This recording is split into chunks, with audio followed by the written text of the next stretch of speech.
시대가 많이 좋아졌습니다. 요즘에는 이제 간단하게 해 먹을 수 있는 음식들이 참 많아진 것 같아요. 또 밀키트라는 것이 나와가지고요.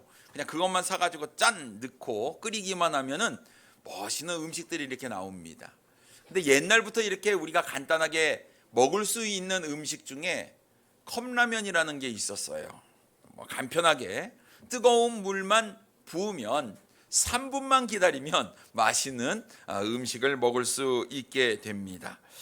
참 사람들이 참 지혜로운 것 같습니다. 이렇게 어떻게 쉽고 간단하게 해 먹을 수 있는 음식이 있는지 말입니다.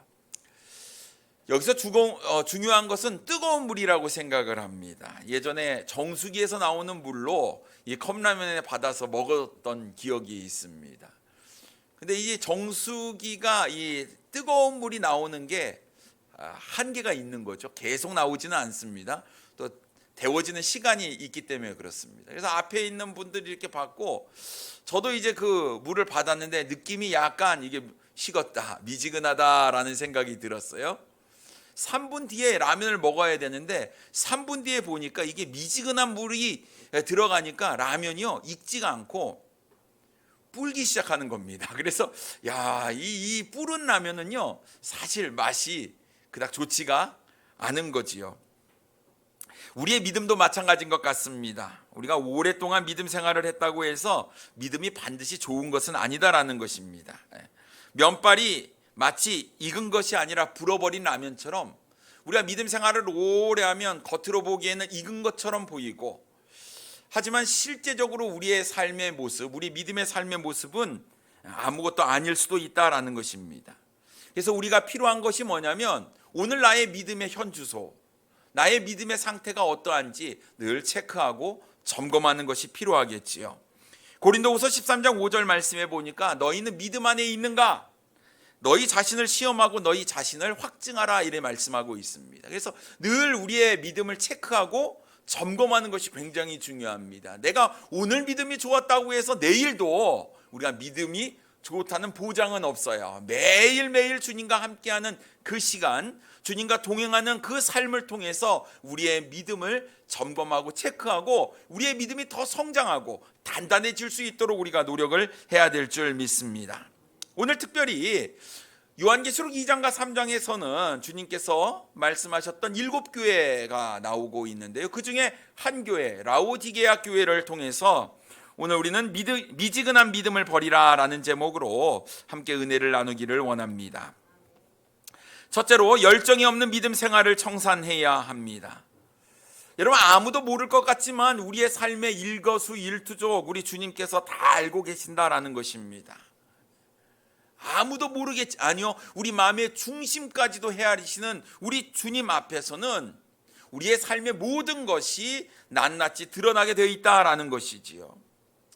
오늘 본문 14절 말씀에 보면 라오디게아 교회의 사자에게 편지하라. 아멘이시오, 충성되고 참된 증인이시오, 하나님의 창조의 근본이신 이가 이르시되라고 말씀하고 있습니다. 우리 주님께서 어떤 분이시냐? 아멘이시다, 참되고 진실하신 분이다, 충성되고 참된 증인이시고 이 모든 창조의 근본이신 우리 주님께서 오늘 라오디게아 교회를 어떻게 평가를 하셨냐 하는 겁니다. 15절 말씀에 보면 내가 내 행위를 아노니 내가 차지도 아니하고 뜨겁지도 아니하도다. 내가 차든지 뜨겁든지 하기를 원하노라, 이렇게 말씀하고 있습니다. 차지도 않고 뜨겁지도 않고 그들의 삶은요 이러지도 않고 저러지도 않고 이것도 하지도 않고 저것도 하지도 않는, 그러니까 주님께서 차든지 뜨겁든지 하기를 원한다, 이렇게 말씀을 하셨어요. 우리 주님의 마음이 뭐냐면 분명해라 이거죠. 믿음이 있으면 좀 색깔이 분명해야 된다라는 것입니다. 믿음에 있어서 분명하지 못하고 애매모호한 것들, 혹시 우리의 삶에 아리송하거나 아리까리하거나 좀 뭔가 분명하지 않고 확실하지 않았던 우리의 믿음의 생활을 청산하고 이제 좀 확실한 믿음, 분명한 믿음을 가져야 된다라고 주님께서 말씀하고 있는 겁니다. 뭔가 주님을 사랑하는 것 같은데 사랑하지 않는 것, 뭔가 주님을 위해서 열심히 섬기는 것 같은데 진정한 섬김이 없는 것, 뭔가는 하고 있는 것 같지만 제대로 하지 아니하고 믿음 생활을 하고 있지만 열정적이지 못한 그런 모습, 이러지도 아니하고 저러지도 아니하는 우리의 모습을 주님께서 라오디게아 교회를 빗대어서 오늘 우리에게 말씀하고 있습니다. 그렇다면 주님께서 왜 이런 말씀을 하셨는지 이해하기 위해서는 우리 라오디게아 지역이 어떠한 지역이었느냐를 우리가 조금 알아야 됩니다. 라오디게아는 참 부자 동네였어요. 부유한 동네였습니다. 북쪽으로는 히에라볼리가 있었어요. 여러분 이렇게 뉴스를 통해서 또 다큐멘터리를 통해서 보셨으면 알 수 있을 텐데요. 이 히에라볼리가요, 아주 뜨거운 온천수가 나오는 곳이었습니다.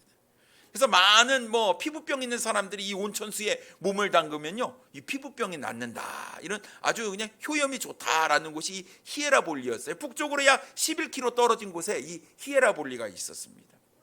또 동쪽으로는 골로새가 있었어요. 이 골로새는 굉장히 시원한 냉수가 나오는 그런 지역이었습니다. 근데 라오디게아는 그런 거 없었거든요. 근데 부자예요. 부유한 사람이었습니다. 자, 그렇다고 한다면 어떻게 하면 이 시원한 물을 가지고 오고 어떻게 하면 저 북쪽에서 뜨거운 온천수를 가져올 수 있을까? 그래서 만드는 게 뭐냐면 수로였습니다. 돈 많으니까 수로를 쫙 연결을 했죠. 그런데 문제는 뭡니까? 여러분 11km 떨어져 있는 이 지역의 온천수를 끌어오다 보니까 오는 과정 가운데에 이 물이 뜨거운 것이 다 식어버리는 거예요. 미지근한 물이 되는 겁니다. 여러분 또 시원한 물을 가져온다고 해서 이게 계속 시원하겠습니까? 그렇지 못한 거죠. 이 물 또한 미지근하게 되었다라는 것입니다. 주님께서는 이 라오디게아 교회 성도들이 지금 이 지역적인 특성을 잘 알고 있기에 이것을 비유적으로 이야기해서 너희의 믿음의 현실이 뜨겁지도 않고 차지도 않고 분명하지도 않은 그런 미지근한 신앙이다라고 주님께서는 말씀하고 있는 것입니다. 자, 그렇다면 여러분, 그래도 미지근한 신앙이면 괜찮은 거 아닙니까? 이렇게 생각을 할지 모르겠습니다. 하지만 주님께서 16절에 뭐라고 말씀하십니까? 내가 이같이 미지근하여 뜨겁지도 아니하고 차지도 아니하니 내 입에서 너를 토하여 버리리라 라고 말씀하고 있어요. 이 말씀이 무슨 말씀입니까? 너희들의 그 미지근한 신앙 역겹다, 구역질이 난다 라고 주님께서 말씀하고 있는 거예요. 다시 말해서 주님께서 라오디게아 교회의 행위를 보고 역겹다라고 평가를 내리셨다라는 것입니다. 요한계시록 2장과 3장에 나오는 7교회들 중에 유일하게 칭찬을 받지 못했던 교회가 바로 이 라오디게아 교회였습니다. 그들의 믿음 가운데에는 열정이 없었다라는 것입니다. 그렇다고 한다면 사랑하는 성도님 여러분, 오늘 나의 믿음, 주님께서 내 믿음을 평가하실 때 내 믿음은 주님이 어떻게 평가를 하시겠습니까? 여러분 혹시 미지근한 그런 믿음은 아닙니까? 어떤 때에는 믿음이 좋은 것 같은데 어떤 때에는 도대체 이것도 믿음인가? 이런 생각이 들 때가 있지 않습니까? 뜨겁지도 않고 차지도 않고 늘 고만고만하고 있는 나의 모습은 아닙니까? 작년에나 올해나 믿음 생활의 모습이 혹시 똑같지 않습니까? 아무런 변화도 없고 성장도 없는 나의 모습은 아니었습니까? 아니요, 오히려 열심히 주님을 사랑했던 그 뜨거운 마음과 뜨거운 헌신과 뜨거운 사랑과 그 열정은 점점 식어버린 채 이제는 고만고만한 미지근한 상태의 그런 믿음으로 오늘날 우리의 모습이 변한 것은 아닙니까? 그렇다고 한다면 사랑하는 성도 여러분, 우리는 열정을 되찾아야 돼요. 잃어버렸던 우리 주님을 향한 우리의 마음을 되찾아야 합니다. 왜냐하면 미지근한 믿음은 주님께서 역겨워하시기 때문에 그렇습니다. 주님께서 원치 않는 거예요. 내 입에서 토하여 버리리라 주님 말씀하셨습니다. 우리는 코로나로 시들해지고 나태해졌던 믿음을 세우기 위해 우리는 부단히 노력을 해야 됩니다. 여러분, 내려가는 것은 너무나 쉬운 거예요. 여러분, 이 정말 좋은 것, 영적인 것, 이것은 부단한 자기 훈련, 자기 부인, 그리고 주님 앞에 우리의 충성된 그런 헌신이 있어야지만 믿음은 올라가게 돼 있는 거예요. 근데 시간이 지나면서 점차 우리의 믿음은 아무것도 하지 않았어도 내리막길로 내려갈 수밖에 없다라는 것이죠.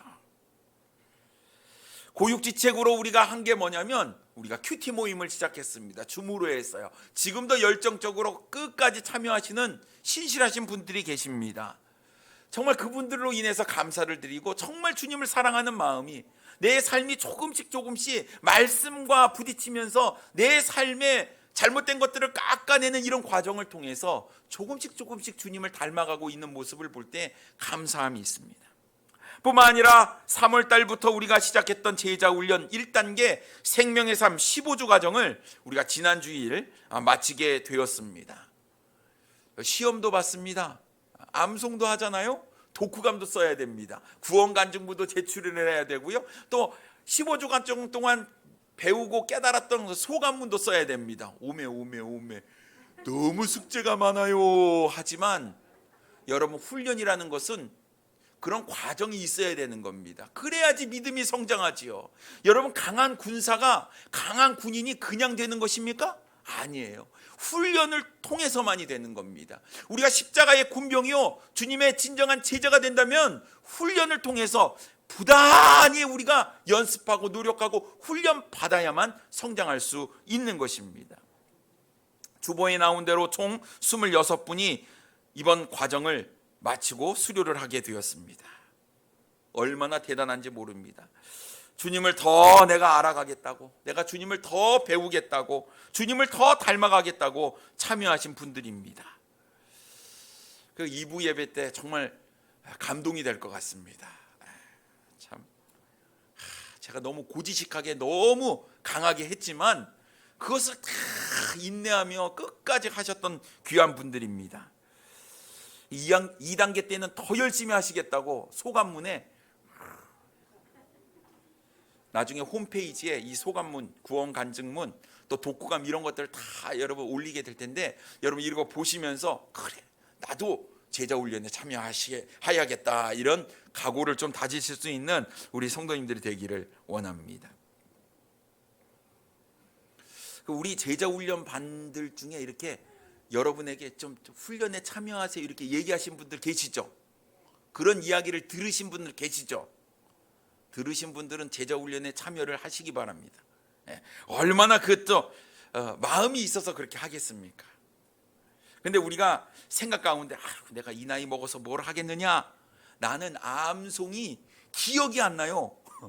아무리 해도. 근데요, 제가 이번에 보니까 연세 드신 분들이 다 100점 맞았어요. 정말 토시 하나도 젊은 사람들이 틀려요. 젊은 사람들이 머리만 믿고 하다가 이게 틀리는 것들이 있는 것 같습니다만, 정말 제가 채점을 하면서 너무 감동이 됐습니다. 어떻게 이렇게 암송을 틀리지 않게 외울 수 있는가? 참 대단합니다. 근데 여러분, 정말 주님의 제자가 되고 주님을 닮아가는 것은 우리가 평생 동안 해야 될 일이에요. 이 과정 가운데에 우리가 이 땅에 살아가면서 우리가 예수 그리스도를 닮아가는 이 성화의 과정이 굉장히 중요하지 않습니까? 구원받고 천국 가는 거 중요합니다만, 우리의 놀라운 상급은요, 이 땅에서 우리가 예수 그리스도를 믿은 후에 하나님의 자녀로서 또 그리스도의 제자로서의 삶을 얼마나 충성스럽게 감당했느냐에 따라서 하늘나라에 갔을 때 우리의 상급이 주어진다는 겁니다. 이번에 제자훈련 하신 분들이 결코 시간이 많아서 한 것도 아니요, 힘이 남아서 한 것도 아니요, 나이가 적어서 한 것도 아니요, 다 바쁜 시간을 쪼개서 정말 내가 주님을 닮아가겠다고 참여하신 분들이었습니다. 다른 게 아니에요. 더 주님을 알고 더 주님을 닮고 싶고, 어떤 분들은 내가 구령 상담을 좀 해보기를 원하는데 내가 어떤 배움이 없어서 이걸 잘 못할 것 같아서 내가 이번 제자훈련에 참석했는데, 그러면서 죄에 대한 것도 깨닫고, 인간이 어떤 존재인지도 깨닫고, 주님이 어떤 존재인지도 깨닫고, 당장 가서 영혼을 만나서 전도를 시작하신 분도 계시는 거예요. 얼마나 복이 됩니까? 제자훈련 가을 학기 8월에 시작됩니다. 짜잔, 기대하시라.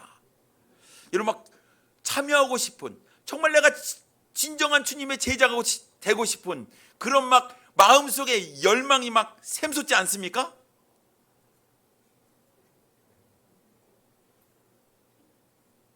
주님이 제자를 원하신다는 것이죠.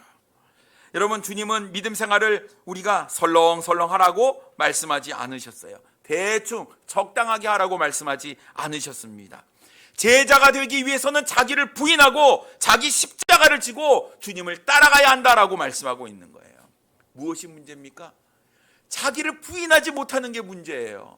내 자신을 내려놓지 못하는 게 문제입니다. 주님보다 내 자신을 더 사랑하고 내 자신을 더 생각하기 때문에 그런 것이죠. 그래서 제가 이번 제자훈련 처음 시작하는 겁니다. 5년 동안 준비했던 제자훈련 프로그램이었습니다. 근데 여러분, 제가 교회적으로만 광고를 했지 제가 누군가를 찾아가서 제자훈련 하세요 이렇게 하지 않았습니다.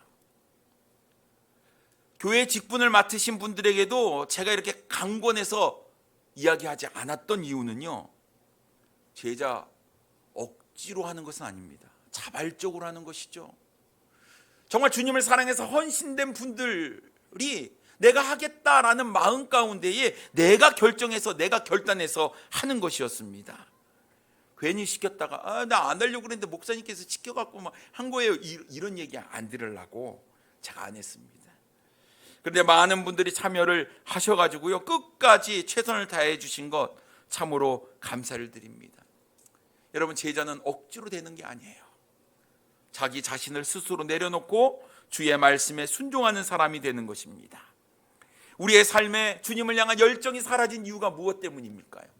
적당히 하려고 아니란 우리의 마음 때문이 아닐까요? 이제 주님께서 우리에게 미지근한 믿음 내려놓고 열정적이고 분명하고 확실한 믿음을 가져야 된다라고 말씀하고 있는 거예요. 여러분, 주님이 어떤 분인지 아십니까?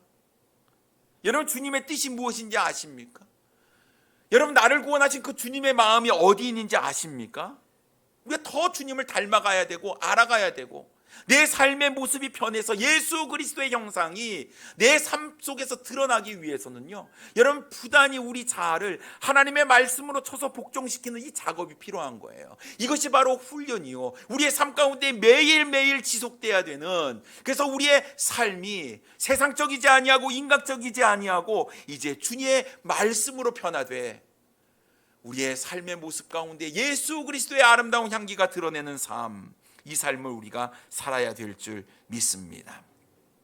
사랑하는 성도님 여러분, 우리는 우리 자신의 모습을 정확하게 볼 수 있어야 돼요.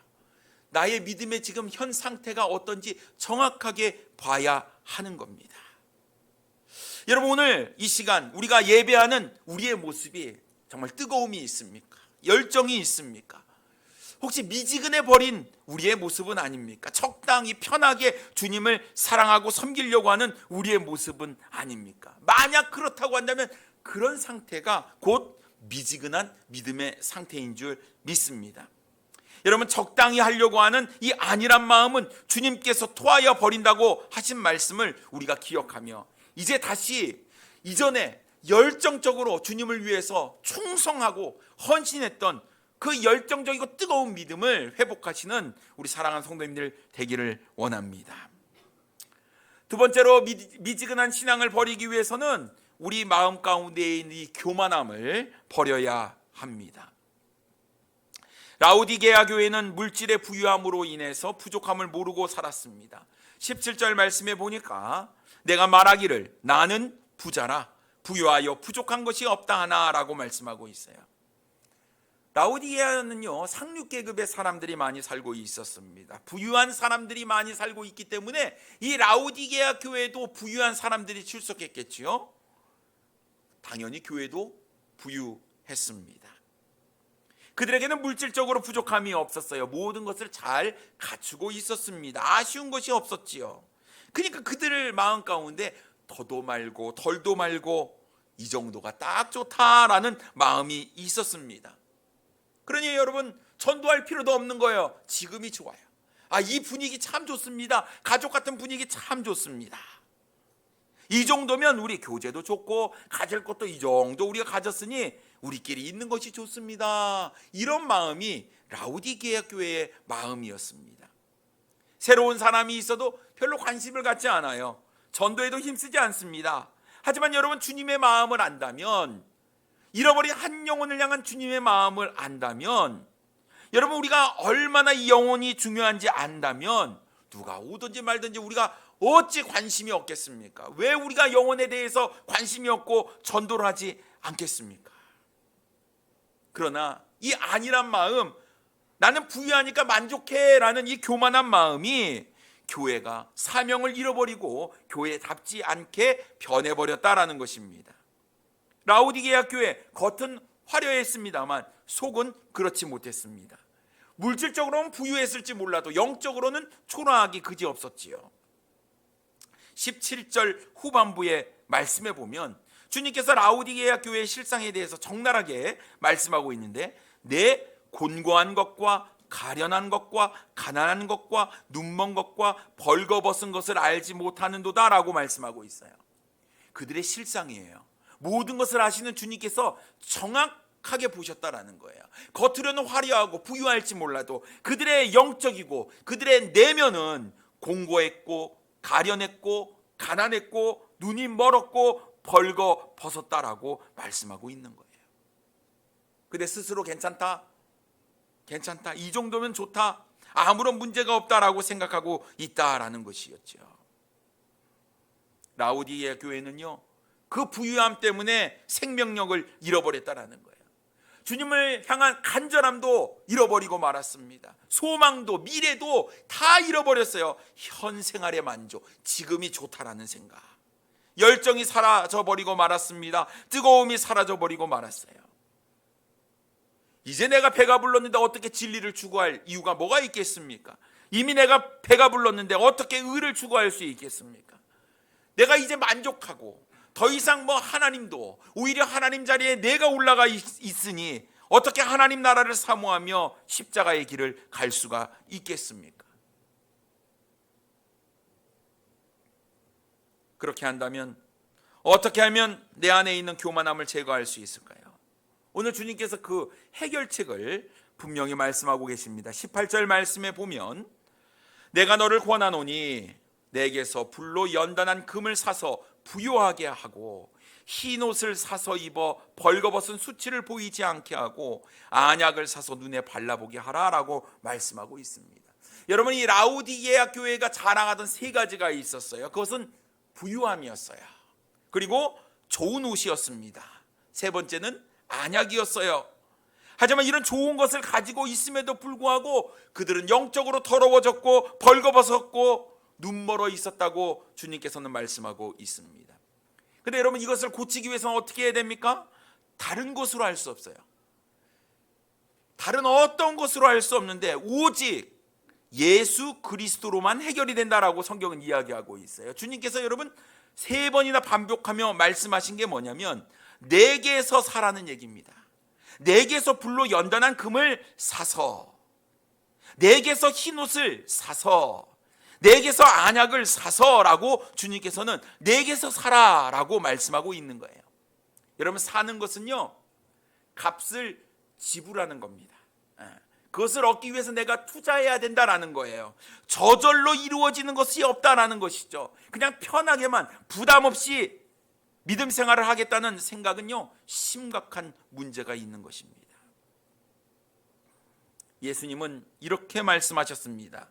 물은 내게 오는 자가 자기 부모와 처자와 형제와 자매와 및 자기 목숨까지 미워하지 아니하면 능히 나의 제자가 되지 못하고, 누구든지 자기 십자가를 지고 나를 좇지 않는 자도 능히 나의 제자가 되지 못한다 말씀하셨어요. 그렇다고 한다면 우리는 우리의 삶을 투자해서, 우리의 물질을 투자해서, 우리의 시간을 투자해서 주님으로부터 사야 할 것이 있는 거예요. 아무런 투자도 없이, 아무런 노력도 없이 얻어지는 것은 없다라는 것이죠. 우리의 이 미지근한 이 믿음을 새롭게 하고 뜨겁게 하기 위해서는 여러분, 주님께 여러분의 삶을 투자하시기 바랍니다. 무엇을요? 첫째는 불로 연단한 금이라고 말씀하고 있습니다. 연단되어진 믿음, 그냥 믿음이 아니라요, 연단되어진 믿음, 다시 말해서 불순물을 제거한 점검과 같은 여러분 정결한 삶을 주님께서 요구하고 계신다라는 거예요. 그냥 세상에 묻어가는, 세상과 타협하는 이런 삶 말고요, 세상으로부터 구별된 주님이 원하시는 그 삶, 정결한 삶을 주님께서 살아야 한다라고 말씀하고 있습니다.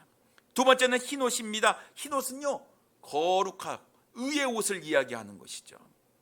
여러분, 이제 우리의 추한 모습, 세상적인 것 다 내어버리고 이제 흰옷을 입어서 벌거벗은 수치를 가리라. 주님 거룩함을 닮아야 될 줄 믿습니다. 안약이래요. 안약이 무엇입니까? 영적인 눈을 뜨는 약입니다.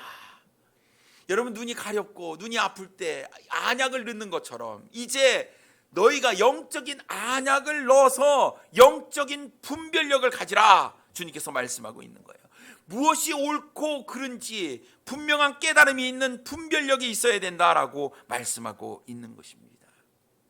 주님께서 해결책을 주시면서 너 부요하잖아, 그 부요함을 가지고 이제는 나에게 투자를 해라, 주님 말씀하고 계시는데 우리는 여전히 교만한 마음 때문에 주의 말씀을 귀담아 듣지 않는 우리의 모습은 아닙니까? 여러분, 절대로 믿음의 회복은 쉽게 이루어지지 않습니다. 그냥 이루어지지 않습니다. 주님께 값을 주고 사야 하는 것이에요. 교만한 마음을 버리고 제자가 되기 위해 힘쓰고 투자하고 노력해야 하는 것입니다. 진정한 가치가 어디 있는지 안다면 그 가치 있는 일을 위해서 우리가 충분한 대가를 지불할 수 있는 그 마음이 우리에게 필요한 것이죠. 여러분, 이 정도면 됐다라는 것은요, 주님께서 그런 말씀을 하신 적이 한 번도 없다니까요. 이 정도면, 아니요, 이 정도면 아니에요. 부단히 노력해서 주님을 닮아가야 될 줄 믿습니다. 이제 여러분, 교만한 마음, 이 정도면 됐다, 여기까지 했으면 됐다라는 마음을 내려놓으시고요, 이제 낮은 자리에서 정말 최선을 다해 주님을 사랑하고 섬기시는 우리 사랑하는 성도님들 되기를 원합니다. 세 번째로, 미지근한 믿음을 버리기 위해서는 주님과의 깊은 교제를 나누어야 합니다. 주님께서요, 라오디게아 교회를 책망하여 징계하셨습니다. 19절 말씀에 보면 무릇 내가 사랑하는 자를 책망하여 징계하노니 그러므로 내가 열심을 내라 회개하라 라고 말씀하고 있습니다. 여러분, 주님께서 교회를 얼마나 사랑하십니까? 자신의 목숨을 버려서 구원한 교회입니다. 여러분, 교회가 예배당이 아니잖아요. 우리가 교회입니다. 구원받은 하나님의 자녀들이 모인 이 무리, 이게 교회지요. 우리를 얼마나 주님께서 사랑하시는데요. 근데 오늘 내가 사랑하는 자를 책망하여 징계한다라고 말씀하고 있어요. 책망은 아무에게나 하지 않습니다. 책망은요, 사랑하기 때문에 하는 거예요. 잘 되기를 바라는 마음에 하는 건 아니겠습니까? 만약 사랑하지 않는다면요, 책망하지 않습니다. 무관심하게 내버려둬요. 될 대로 되라지, 난 이제 몰라. 하지만 책망을 하는 것은요, 돌아오기를 바라는 간절한 마음이 있기 때문에 그렇습니다.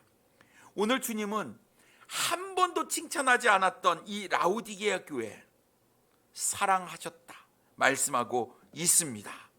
물은 내가 사랑하는 자를 이렇게 표현하고 있지 않습니까? 사랑하기 때문에 책망하여 징계한다고 말씀하고 있지 않습니까? 그에게 뭐라고 이야기합니까? 열심을 내라, 회개하라 라고 말씀하고 있는 겁니다. 자, 여러분, 정말 주님께서 나를 책망할 때 그때 나를 사랑하고 계시는구나, 여전히 주님은 나를 버리지 않으셨구나, 나를 사랑하고 계시는구나, 이렇게 깨닫고 감사할 수 있는 우리 성도님들 되시기 바랍니다. 잘못된 길로 가고 있는데 나를 책망하지 않는다면 버린 자식이지요. 근데 주님은 사랑하기 때문에 책망을 하는 겁니다. 뭐라고요? 야, 이제 열심을 내라, 열심을 내라, 회개하라 라고 말씀하고 있습니다. 열심을 내라 라고 이야기를 했던 것은 라오디게아 교회 성도들이 열심을 내지 않았기 때문이었습니다. 적당히 했다는 말입니다. 그러니 이제 열심을 내야 된다, 열정을 가져야 된다라고 말씀하고 있는 것이죠. 회개는 무엇입니까? 지금 있는 삶에서 180도 돌이켜서 정말 주님께서 원하시는 삶을 살아가는 것이 회개 아닙니까? 지금의 삶이 잘못됐으니 돌이켜야 된다라고 주님께서 말씀하고 있는 거예요. 겉으로는 아무리 화려하고 좋아 보일지는 몰라도 속은 그렇지 않는데 내가 너의 속마음을 잘 알고 있다. 이제는 열정을 가지고 열심을 내고 이제 지금 있는 삶에서 돌이키는 진정한 회개의 삶을 살아라, 주님께서 말씀하고 있는 것입니다. 사랑하는 성도 여러분, 지금 우리의 믿음 생활이 최선입니까? 이게 내가 최선을 다해서 주님을 사랑하고 있는 모습입니까? 나를 구원하시기 위해서 자신의 목숨을 바치신 주님 앞에서 여러분 조금도 부끄러움이 없으십니까? 만약 우리가 미지근한 믿음을 가지고 있다면 이것을 바로 세우기 위해서 주님과의 친밀한 교제가 필요합니다. 20절 말씀에 보면 볼지어다 내가 문 밖에 서서 두드리노니 누구든지 내 음성을 듣고 문을 열면 내가 그에게로 들어가 그와 더불어 먹고 그는 나와 더불어 먹으리라 말씀하고 있습니다. 여러분, 먹는다라는 말은요, 교제한다는 얘기죠. 교제한다. 우리 점심에 밥을 먹으니까 교제가 잘 되지 않습니까? 정말 좋은 것 같습니다. 다들 드시면서 한박 웃음을 막 이런저런 이야기하고 삶을 얘기하고 너무 좋은 것 같습니다. 여러분, 오늘 이 본문에서 20절에 말씀하시는 이 먹는다는 표현도요, 교제한다라는 표현이었어요. 주님과 교제한다는 것은요, 주님의 마음을 알고 주님의 뜻을 안다는 이야기지요. 주님과 나의 생각이 하나가 되는 것, 이것이 바로 진정한 교제 아닙니까? 그런데 우리가 주님의 마음을 이해하려고 하지도 않고 내 생각과 내 뜻만 자꾸 주장하려고 내세우고 한다면 주님과의 교제는 끊어질 수밖에 없는 겁니다. 이것은 주님을 내 마음 문 밖에 두는 것과 같다라는 것이죠. 주님께서 말씀하세요. 내 음성을 듣고 마음의 문을 열면 내가 들어가서 더불어 함께 교제하겠다, 주님 말씀하고 있는 것입니다. 그렇다면 여러분, 오늘 이 시간에도 주님께서 우리의 식었던 믿음, 미지근했던 믿음을 깨우기 위해 주님께서 우리 마음에 문을 두드리고 계시는 거예요. 여러분, 마음을 여시고 주님을 받아들이시고 주님과 함께 아름다운 교제, 주님의 마음을 헤아리고 주님의 뜻을 헤아려서 이제 주님께서 원하시는 열심 있는 그런 믿음으로 주님을 예배할 수 있는 우리 사랑하는 성도님들이 되기를 원합니다. 우리가 교제하는 대상이 누군지 잘 보세요. 여러분, 주님과 교제하고 계시죠? 주님 말씀 묵상하시며 주님의 뜻이 무엇인가? 우리가 열심히 주님께 기도하고 부르짖음으로 주님의 뜻이 무엇인가? 여러분, 알기를 원하시죠? 매일매일의 삶이 그렇게 우리가 살아가야 될 줄 믿습니다. 우리가 열심을 내고 주님과의 교제를 강화하게 될 때에 우리에게 주어지는 놀라운 축복이 있다, 주님 말씀하고 있습니다. 21절 말씀에 보면 이기는 그에게는 내가 내 보좌에 함께 앉게 하여 주기를, 내가 이기고 아버지 보좌에 함께 앉은 것과 같이 하리라 라고 말씀하고 있습니다. 놀라운 축복이 무엇입니까? 하나님의 하늘에 있는 그 보좌에 함께 앉게 해주시겠다는 놀라운 축복을 말씀하셨어요. 영원토록 주님과 교제할 수 있는 놀라운 은혜를 베풀어 주신다고 말씀하고 있는 것입니다. 오늘도 여러분, 주님과 교제를 나누고 계십니까? 오늘 예배를 통해서 주님과 교제를 나누고 계십니까? 제가 오늘 미지근한 신앙을 버리라라는 제목으로 말씀을 전하고 있는데요, 오늘 이렇게 말씀을 제가 전해도 사실은요, 들을 수 있는 사람만 듣게 되는 것이죠. 22절에 이렇게 이야기합니다. 귀 있는 자는 성령이 교회들에게 하시는 말씀을 들을지어다. 여러분, 오늘 성령께서 우리 마음 가운데 말씀하실 때에 들을 귀가 있는 자만 듣는 거예요. 똑같은 말씀을 내 마음판에 새기는 사람은 성령의 음성을 듣는 사람이요, 내가 그 말씀을 한 귀로 듣고 지나쳐버리는 사람은 여전히 그 능력의 말씀, 생명의 말씀이 나하고는 무관한 삶이 되어버리고 만다라는 것이죠. 들을 게 있는 사람만 들을 것이고 그 말씀에 순종하게 될 것입니다. 오늘 주님께서 우리의 마음속에 이제는 미지근한 믿음을 버리라, 옛 생활을 청산해라 말씀하고 있습니다. 여러분, 주님께서 원하시는 것은 우리가 주님과 깊은 교제를 나누기를 원하고, 주님께서 우리에게 목숨을 내어놓기까지 사랑하셨던 그 사랑을 깨달은 사람은 진정한 주님의 제자가 되어 주님께서 가신 그 길을 따라가는 사람이 되어야 될 줄 믿습니다. 오늘 여러분, 혹시나 나의 믿음이 미지근해졌다면 이제 이 마음을 내려놓고 이전처럼 우리가 열정적으로 주님을 뜨겁게 사랑하는 귀한 우리 성도님들 되기를 원합니다. 기도하겠습니다.